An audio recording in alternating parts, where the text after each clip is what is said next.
La SNCF grande bénéficiaire de l'ouverture à la concurrence à l'étranger.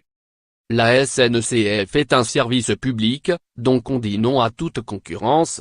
La position de la CGT, rappelée par son secrétaire Philippe Martinet le 29 mars au micro de BFM TV et RMC, ne souffre aucune ambiguïté. Il y en a déjà, des trains étrangers circulant en France, donc arrêtons-nous là, avait-il renchéri. Pourtant, en dépit d'une grève qui s'annonce longue, le gouvernement tient bon. Nous allons ouvrir à la concurrence le domaine ferroviaire, transformer l'organisation de l'entreprise, mettre fin au recrutement au statut, a martelé Édouard Philippe le 5 avril sur France Inter.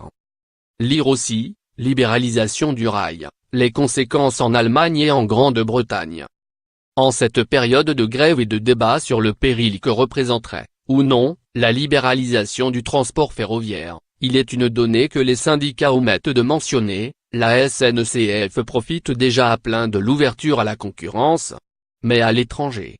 Un tiers du chiffre d'affaires de la SNCF est aujourd'hui réalisé à l'international, a rappelé Guillaume Pepy, le PDG du groupe dans une interview à Ouest France le 21 mars. Nous sommes présents dans plus de 120 pays, même si peu le savent. Les trains de banlieue à Washington, le tramway de Melbourne, c'est nous. Cela nous apporte en termes de chiffre d'affaires mais aussi en termes d'emploi. Beaucoup d'ingénieurs français travaillent ainsi pour des projets à l'étranger. Lire aussi, ouverture du rail à la concurrence, ce qui est vrai, ce qui est faux.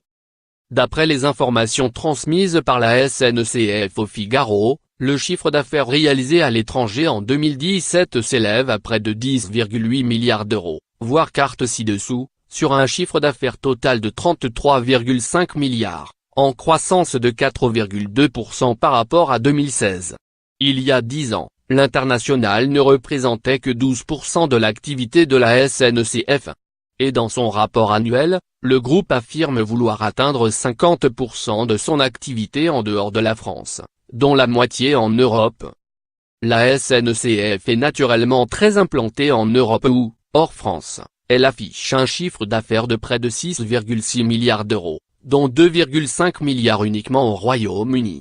La société est aussi très active en Amérique du Nord, plus de 2 milliards d'euros, Australie/Océanie, 818 millions, et Asie centrale, 468 millions. Le reste représente près de 1,1 milliard d'euros de chiffre d'affaires, répartis en Amérique du Sud, Afrique et Asie du Sud. La partie logistique, principalement prise en charge par sa filiale Geodis pour la branche fret, représente, toujours France non comprise, un chiffre d'affaires de 5,5 milliards d'euros, soit la moitié du cas de la SNCF à l'international. Vient ensuite le transport public, service géré par la filiale Keolis, avec 3,5 milliards, puis les grandes lignes, 1,5 milliard, et enfin la partie conseil et ingénierie, 158 millions, essentiellement assurée par l'entité Systra. Lire aussi, SNCF, tout savoir sur la grève des cheminots. Concrètement, la présence de la SNCF à l'international se traduit par les parts détenues dans les sociétés de transport transfrontalières Eurostar, Thalys, Westbon, Alleo, Lyria, TGV Italia et Ellipso. Au-delà, c'est la filiale Keolis qui chapeaute le transport de personnes avec, entre autres, 225 km de métros automatiques, 16 réseaux de tramway, 6000 km de lignes ferroviaires et 23 000 bus et cars. Au Royaume-Uni, où le marché du transport ferroviaire a été ouvert à la concurrence en 1994, elle exploite la joint venture Govia, première franchise du pays.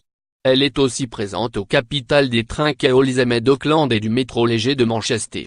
En Allemagne, où le marché a également été ouvert à la concurrence en 1994, Keolis Deutschland est le troisième opérateur privé, sous la marque Eurobahn. Outre-Atlantique, la société a remporté le contrat de train de banlieue de la ville de Boston en 2014, soit 1000 km de ligne et 134 gares. Et ce ne sont que quelques exemples de la longue liste des sociétés appartenant, intégralement ou en partie selon les cas, à Keolis, et donc au groupe SNCF.